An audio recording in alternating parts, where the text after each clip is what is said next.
Welcome to the Ricky Matthews Show from the Citizens Bank Studio. I want to thank you for joining us here as we continue to celebrate all the wonderful people who are making Mississippi such a great place to live, work, and play. Listen, in this show, as I shared Monday in my conversation with Manley Barton, one of the things I love about doing this show is that we get to dive deeper to understand the essence of situations, the essence of leaders and people, so that we can make the point that we too often jump to conclusions about people, that we don't take the time to understand the essence of who people are. And this show is about diving deeper. It's about understanding the person behind the headlines. It's about having interesting conversations and putting leaders and situations and Mississippi in perspective from time to time. One of the people that I really enjoy catching up with, he hasn't been on the show in a while, is my friend Brian Lamar, who was at the CB base in a public affairs responsibility. He chose to take his family to Japan to do a similar job there in Okinawa, and I followed him over the last couple of years and watching this incredible experience that he was able to give his two sons. He wants them to see that the world is small, that it's, he wants to help them get a global perspective and have perspective so they can have a better view of the world. He had a great opportunity there, and then he could have come back to the coast, which probably he will before it's all said and done, but he got an opportunity in Germany. And now he has just literally completed a move to Germany. In fact, he's in the process of moving as we speak. I guess you could call him kind of a tourist now, but he's there, and he'll be moving into a new house there and doing a similar role in Germany. So we're going to talk about kind of his journey. He's also, incidentally, a columnist for SuperTalk Mississippi News, and he writes some really interesting observations from Japan. I guess they'll be from Germany now. But without any further ado, let me welcome back to the Ricky Matthews Show my friend Brian Lamar. How you doing, Brian? I'm pretty good. And as far as those columns go, I still have a few more that I'm working on that are still left over from Japan that I haven't finished yet. So there'll be a few more chapters of the Japan saga before I start writing. Well, look, I've really enjoyed reading your perspectives. They've been terrific. And you've done a little bit of writing for the Gazebo Gazette as well. In fact, you wrote a column recently from Japan about the Mary Mahoney situation, and we won't dive deep into that again. But how did you learn about that?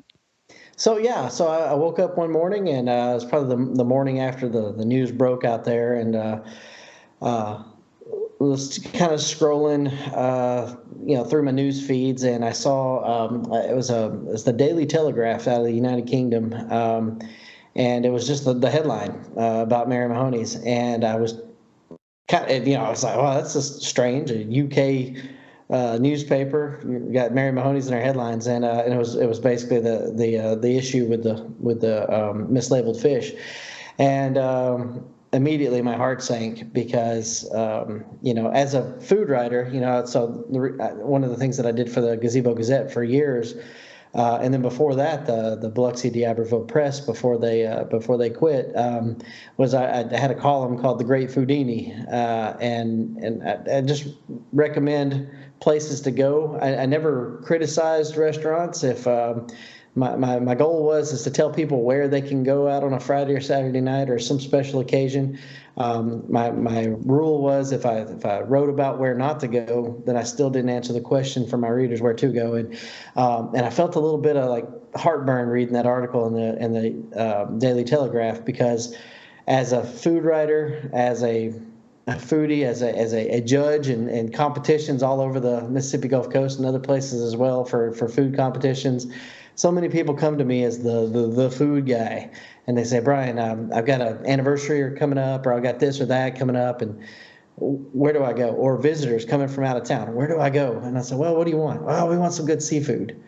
And I'd recommend Mary Mahoney's, and there's a couple other places I'd recommend as well, but Mary Mahoney's was always in the top three, and I just felt a little heartburn because I thought, oh no, other people are going to see these headlines and they're going to remember that I directed them there, and so I felt a little bit partially involved because of that. Yeah, I understand that. Look, I have a long history with Mary Mahoney's, and I said it on a show with Paul Gallo that if it's possible for a restaurant to be intertwined into the culture of a place, it's Mary Mahoney's.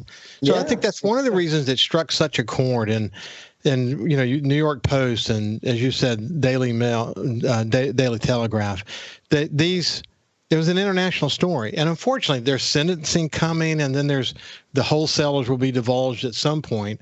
So the story is not going to go away. And what I've tried to do is, they've settled with the federal government. We sort of know what their part is.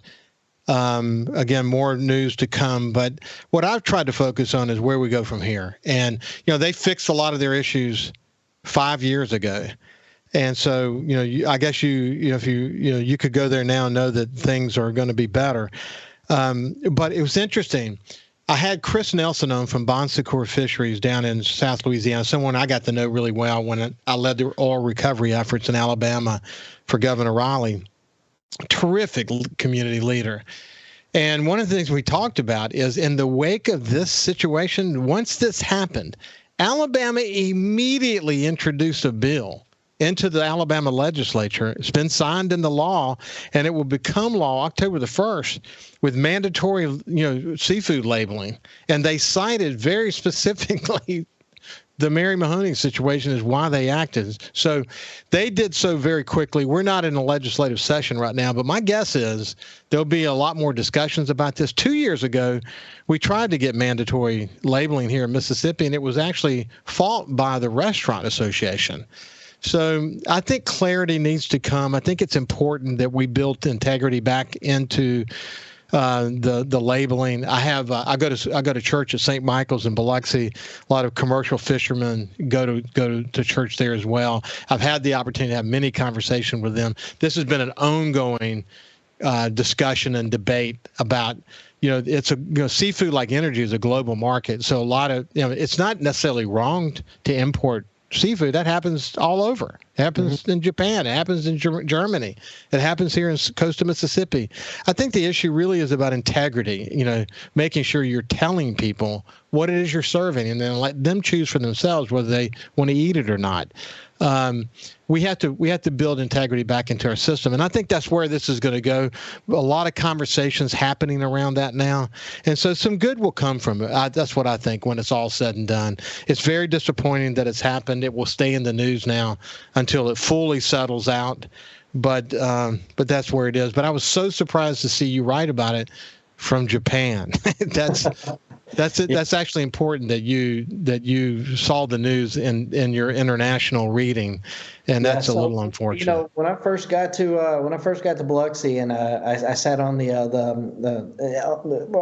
chapter of the Mississippi Gulf Coast Chamber of Commerce, is the Biloxi Chamber of Commerce. I remember Mr. Burke was on that board at the time, and he had said there's got to be ways to put the Biloxi name out there as a destination spot, as we got to make this a destination spot. And one of those things was the amazing restaurants and the culinary adventure that is the Mississippi Gulf Coast. The silver lining to all this is that, first of all, people know they got to be honest, right? They know that there's federal entities out there watching these sorts of things. Second silver lining is, if you go to Mary Mahoney's now, you're going to get what you're paying for. You're going to get what's on the menu. And then I think the third silver lining there is that you've got places that have amazing menus, amazing chefs. James Beard Award winners on the coast, things like that. Culinary adventures abound across the coast. So I don't think there's any danger of people coming down here and being disappointed, especially now that this has happened. There's a silver lining to it. There's always good that happens with the bad, and I like to look at those good aspects, because there's so much to be grateful for in the terms of not only food but all kinds of other things, but food on the Mississippi Gulf Coast. I've had as we know, as you pointed that out, James Beard winners and nominees here in coastal Mississippi. I've had a number of chefs reach out to me, a number of chefs. and they talk about when you make a commitment to domestic, when you make a commitment to Gulf fresh seafood, your prices are going to have to go up. You're going to have to, it's something you have to work at, because every species cycles, and so it's not fair to those restaurants that are living that more difficult life to do it any other way. Again, it gets just about the integrity of what you communicate. And look, because of this cultural experience that is Mary Mahoney's, and I've experienced it and will experience it again. It is heartbreaking, but I think, again, it creates opportunities for silver lining. It gives us a chance to have these conversations and put the focus on those that are playing by the rules. And that's an important part of this overall conversation. Hey, when we get back, we're going to look back at Brian's time in Japan and what's it like? What's the cultural shock that he's going through now that he's in Germany? We'll tell you where he is in Germany. In fact, we'll see you after this break. Welcome back to the Ricky Matthews Show from the Citizens Bank studio. It is a pleasure to have my friend Brian Lamar, who is a SuperTalk Mississippi News contributor. And as I said, spent time here in the public affairs of the CB base, the Naval Construction Battalion Center, went to Japan to do a similar job in Japan in Okinawa, and now he's in Germany. But we're going to look back a little bit on his time in Japan. As we were saying before we came back to this break, we were in the first segment, we're talking about food and this Foodini column that he wrote, the Great Foodini column. It's interesting to see him as a family man, 2 sons, and move there and find their place in Japan, to do their job in Japan, to take in the culture of Japan, but to really take in the food of Japan. And it's clear to me, Brian, you're going to miss the food in Japan, aren't you? It's already happened. As a matter of fact, I think it was yesterday or day before yesterday, my younger son and I, my younger son is the more adventurous eater out of my 2 sons, and we went to this little food court, and we found out that there was a grand opening for a Asian restaurant, and they had ramen that looked pretty legit on the menu. And I looked at my son and said, let's go do it. Let's go get a bowl of ramen.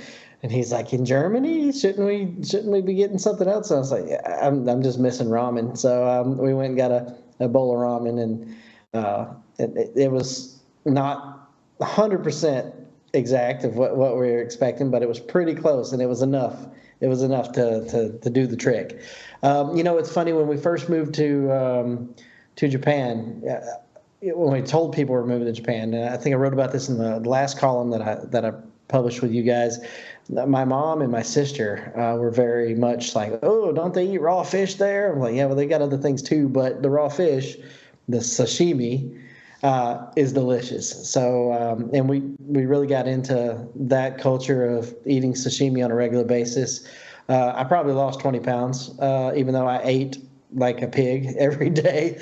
And it's because of the fresh, clean food that they have there. And then also, they don't do a lot of like processed box stuff. It's Well, Brian, hey, let's freeze that for just a second. Let's talk about that for a second. When Robbie D'Angelo, who is from coastal Mississippi and moved to Florida, he does a lot of coaching. Human optimization coach is what he likes to tell him, like to describe himself. But it's not just physical, but it's the mental thing. We talk a lot about how we eat. And listen, my wife Ann and I, we try to eat clean as much as we possibly can. But once you start to focus on how processed foods have become part of America, it's just part of who we are. And then you see the long-term effects of processed food, really number one on the list, causing inflammation in the body and all of that stuff. It's not good, man. And you go to a place like Japan and suddenly start eating clean, and you see it physically immediately, don't you? Yeah. So, and I'm going to tell on myself here, but before I left the States, I felt like I was pretty unhealthy. I was feeling unhealthy. And also I was a food writer, and so I was eating a lot more than I should and everything. But at one point, the doctor had kind of put me on about 4 different medications to manage my health. But when I got out to Japan, the medical system, it was hard to navigate, and I'm not the kind of guy that like really put a lot of effort in going to the doctor and stuff. I know I should, but I don't. And so I just started, exercising more. You walk a lot more in Japan. There's a lot more to walk too. And also I started eating a lot cleaner, and I stopped taking any medications, and I'm fine. I'm absolutely fine.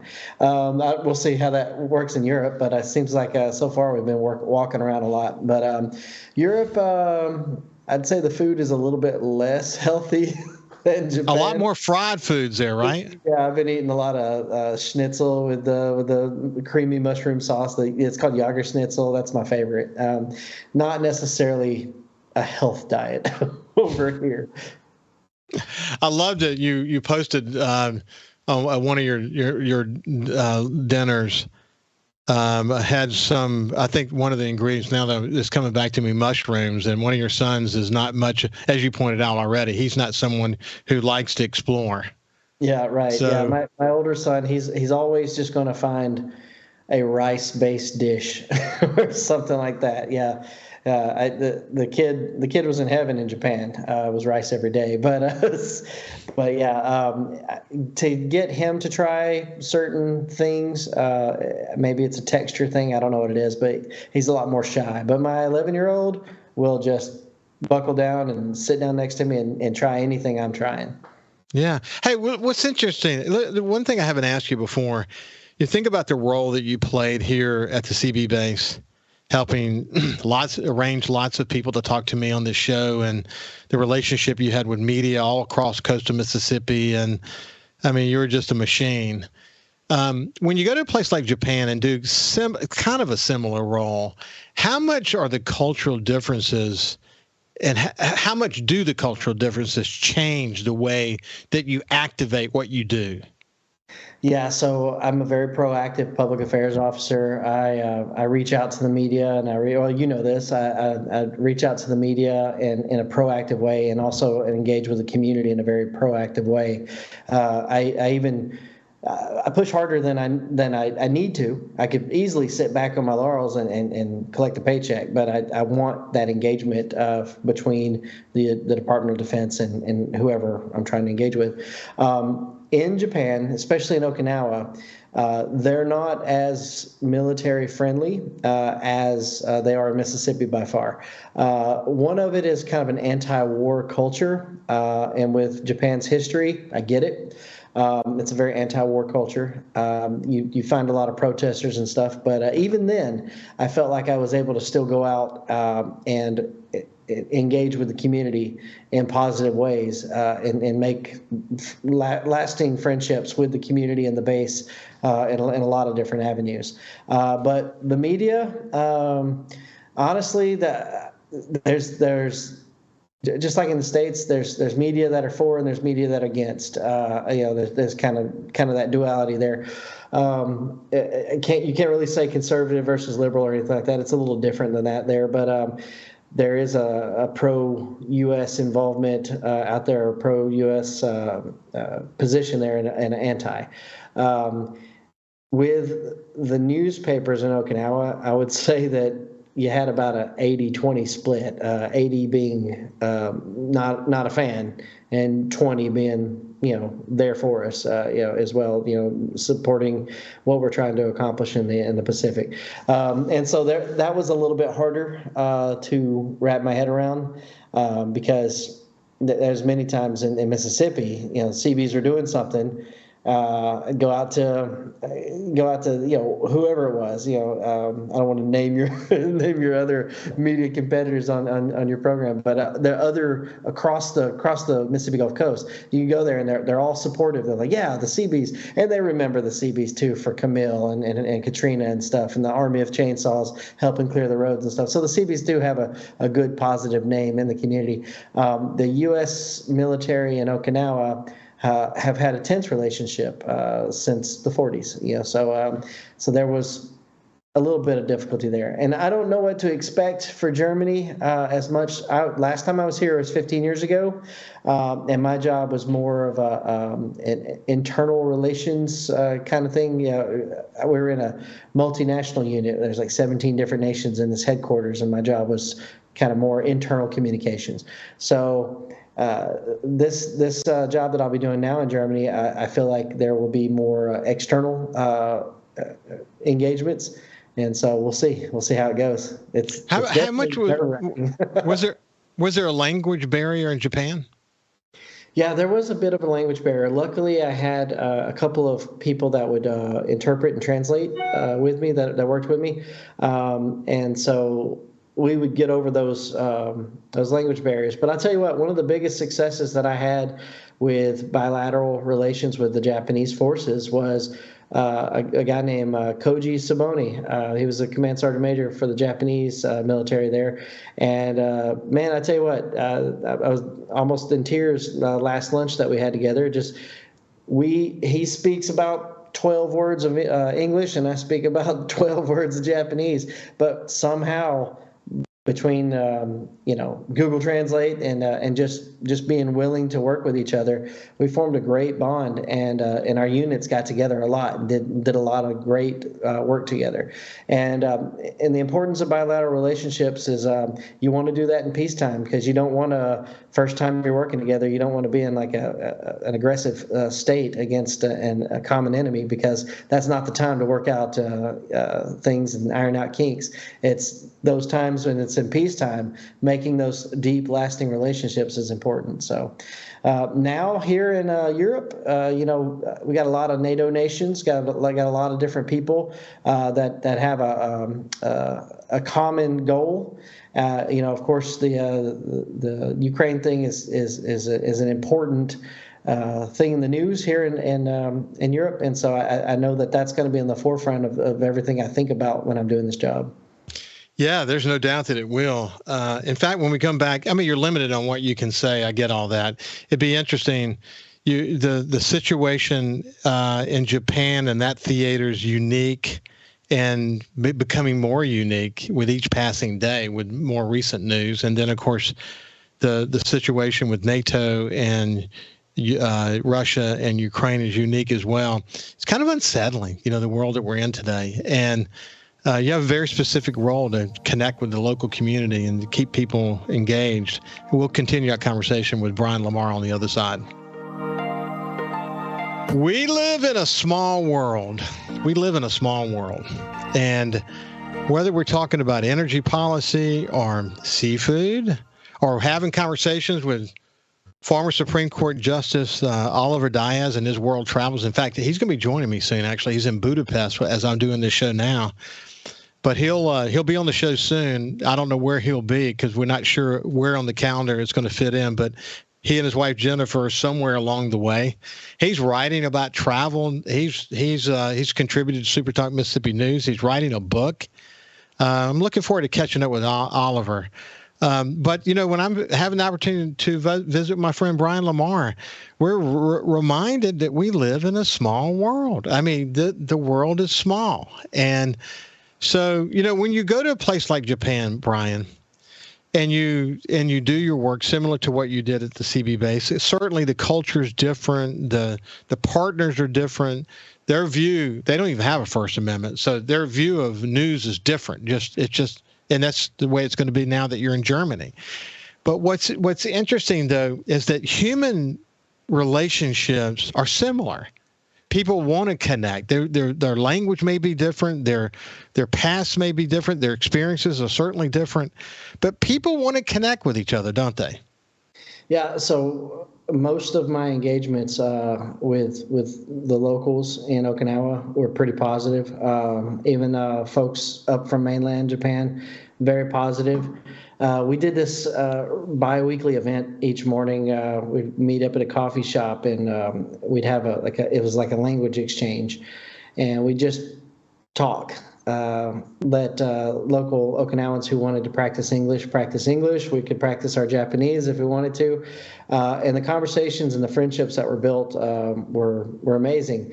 And we had a giant coffee shop. It's probably seats about 50 people at this particular coffee shop that we used.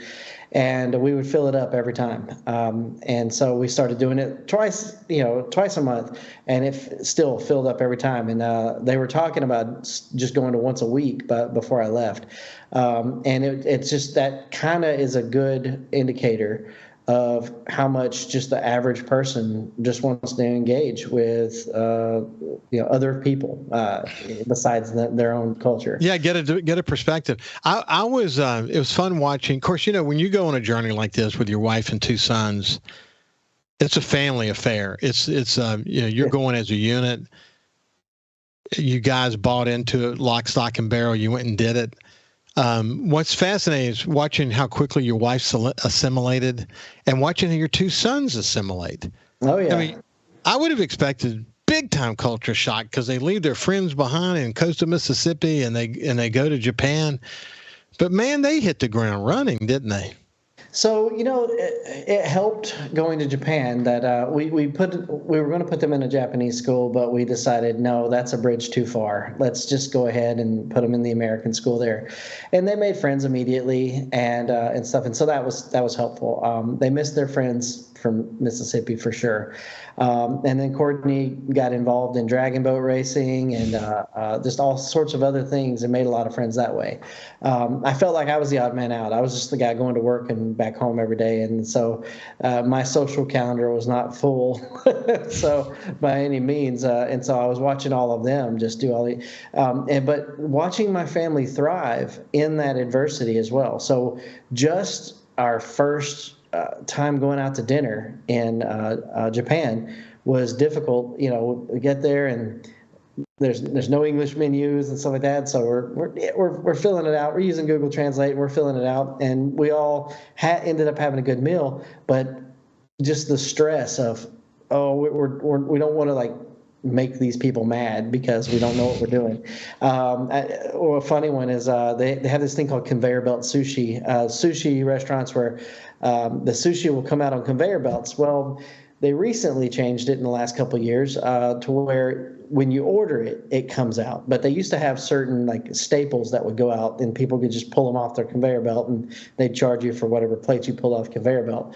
Well, we didn't know that it had changed. We read about it before we came and it changed. And Courtney and I went out for lunch and we were pulling plates off the conveyor belt and eating. And then a waiter came over and was, excuse me, sir, you're eating everyone's food.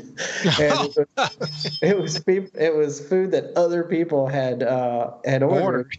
And I just thought it was just for anybody. And I was very embarrassed. And so talk in those kinds of ways, for sure. Now, I don't know how much she wants me to talk about this, but Courtney fell in love with Japanese toilets. They all have the bidet system and everything. Yeah, She said, I'm going to miss this when we leave, because even the public restrooms are spotless, and they all have the fancy toilets that sing to you and everything. And she's like, I'm going to miss this when we leave Japan. And already in Europe, there's not much of that here, and she's already misses it. So yeah, no, when I had a place down when I was doing some work for Knight Ridder, and and down in Miami, a lot of the places, the townhouses that you rent and whatever, had a really nice place at the Grand adjacent to the Key Biscayne Marriott. And they were set up for internationals, so we certainly experienced that too. But it's an interesting thing that you go into a situation like that where there's such a language barrier. Ann and I, we went to Madrid, Spain, to visit our son who was there learning Spanish, and man, nobody speaks English in Madrid. I mean, you think you're going to find somebody? I mean, getting in a taxi cab and just getting to the airport is hard. And going anywhere to order anything is hard. Literally, nobody speaks English. Well, luckily for us, I pick up languages really fast. Didn't know that about myself that much, but by, I don't know, month 4 or 5, I was speaking enough English or Japanese to be able to get in a cab and give directions to a cab driver to get us where we wanted to go, and then go into the restaurant and order the food and all that stuff. So it took me about 4 or 5 months, and I was good to go. I'm not saying I'm fluent or anything, but I was pretty good to go. So so far, I'm picking up German pretty good too. Our son Justin was like that. He picked it up pretty quickly too, and he was going to a terrific school there to learn it. But when he was with us, man, it was smooth sailing. But it was not smooth sailing when Ann and I were on our own. When we were in Croatia, certainly some language barrier there, but a lot of people speak some broken English, and at least enough to be able to order, Yeah. And then Ann, having been raised as Croatian, knew enough Yugoslavian or Croatian language that would, we could find our way. It felt familiar. Certainly the menu items sounded extremely familiar because you grew up in that scenario, Right. Yeah. But it makes a big deal. Did your sons learn Japanese? Yeah, so both of the boys picked up the important phrases immediately, like asking to where the toilets are, and asking how to order certain things that they liked on the menu. They figured that out pretty fast. Some of the nuances of conversations, I still don't think that they would be too comfortable with it, but just the basic conversation stuff, they picked it up pretty easily. Hey, when we come back after the next break, we'll talk about Germany, and it's old where you are. You're in you're already seeing some very significant history. A friend of mine, Reed Geis, went to Europe on his honeymoon, and I said, well, how did it go? He said, my first impression is where they stayed. I think they went to Paris or Italy. They went somewhere like that. But he said, everything's old, really, really old. We think of America, you think old America. No, America is extremely new. In Japan, talking about old, you saw old in Japan, didn't you? Oh yeah. Yeah, it's funny. Here in Germany and certain places I'm at, and in Japan, we'd see buildings that were 1,000 years older than our country. It's like amazing. Yeah, can't even fathom it. That's just kind of a crazy part of the deal. Okay, so you found a house in Germany. I guess you're waiting on all your stuff to get here, and you're going to get moved. When is that process going to take place? Yeah, so when we left Mississippi and got to Japan, it took about 6 weeks to get all of our furniture, and that's a long time to go without your things, because that's that's everything. Like we've got basically a suitcase that we're living out of. We're renting a house right now that's furnished, so it's comfortable. But Monday-ish, we're moving into our permanent house, and we're going to borrow from the Army has like dish packs and linen packs and things like that you can borrow until your stuff gets here. We're going to get some cheap beds from IKEA in the meantime, so we don't have to sleep on air mattresses or whatever. But we're going to be in kind of an empty house for a little while. That'd be super interesting. It'll be super interesting. Hey, when we come back, we'll talk about where Brian is now. He is in Germany. Where in Germany is he? What are some of his initial impressions? Is it culture shock for the family? It's always interesting to take someone who spent so much time here in coastal Mississippi and see sort of their perspective when they go to other places to work and to engage in the local community in ways that will make most of us very uncomfortable. We'll continue our conversation on the other side with Brian Lamar. Welcome back to the Ricky Matthews Show from the Citizens Bank studio with my friend Brian Lamar. Hey, Brian, I shared this on my show with Manly Barton, something I wrote, but let me share it with you. I think if there's a theme for this show, this is it. And it sort of kind of goes to a lot of the conversations we're having today. But here's what I wrote.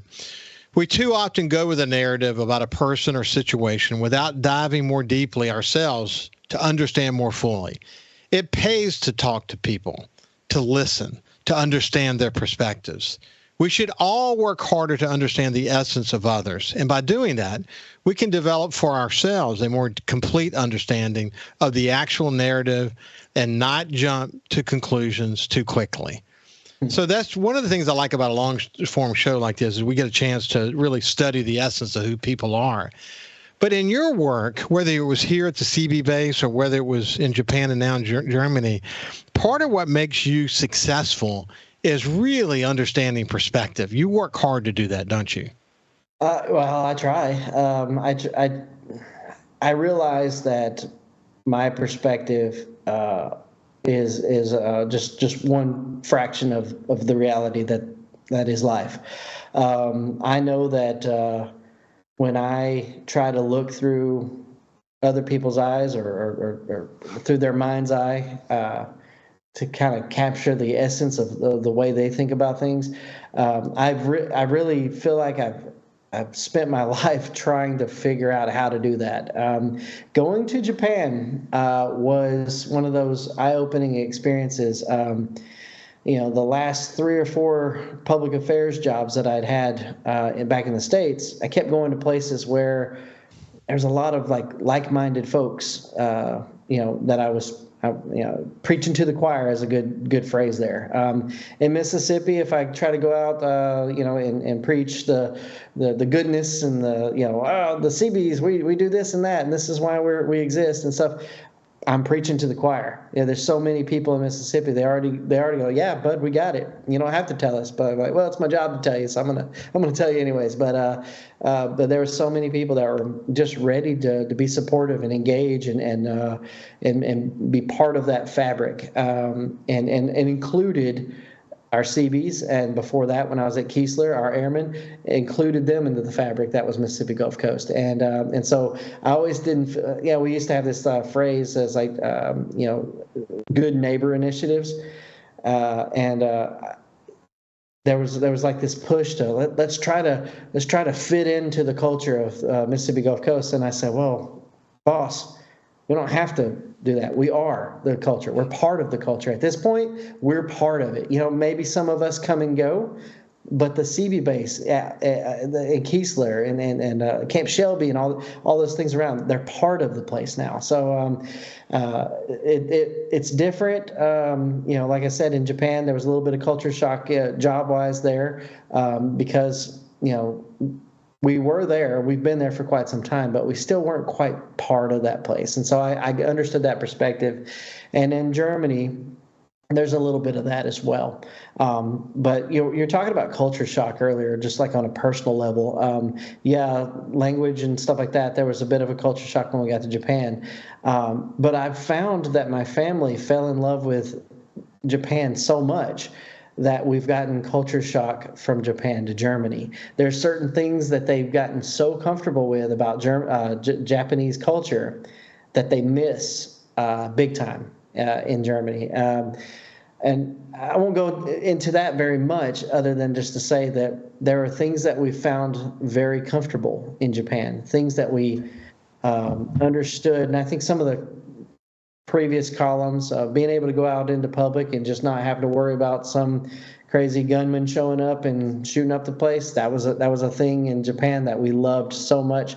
The people were so polite and friendly and kind. And coming over to Europe, there's a little bit more of a gruffness. There's a lot of people think that certain Europeans don't like Americans, very off-put by Americans, whatever. I've been experiencing either indifference or friendliness so far. Most of that gruffness is kind of a perspective that I'm trying to understand, and it looks like it's just the way certain Europeans are. It's not that they don't like you; it's just that they don't spend extra time being overly nice to you. You walk around Mississippi, you're going to get waved at, you're going to get smiled at, you're going to get, even the occasional hug from a stranger, depending on where you are. You won't get any of that in Germany for the most part. In Japan, I'd say it's closer to Mississippi because even though they're a bit standoffish, they don't do physical contact very much, whatever. But there was like a bowing culture, a very deeply respectful culture toward each other that was outwardly expressed. They do it in their own way. So my family. Yeah, you know what's interesting? It would be interesting to hear your perspective on that as we go forward, because you can't help but think about the disruption and pain and agony of World War I and then World War II and what all that was about, and generationally how that affected people and to what extent does that change their perspective and their, make them more cautious. It'd be interesting to hear your perspective on that once you've dug in a little bit. But hey, listen, we don't have any more time. It's been a pleasure to catch up with you, my friend. Yeah, it's been great. Thanks for having me on. Hey, what town are you in? Tell me the town you're in. I'm in Kaiserslautern. Okay, good. Kaiserslautern, huh? Is that right? Kaiserslautern. It's in the southwest corner of Germany. Yeah. Okay, we'll look it up for sure. It's been a pleasure to have to visit with our friend Brian Lamar. We'll have him back soon. Have a great day, and we'll see you tomorrow. All right. Bye, Ricky. Thank you.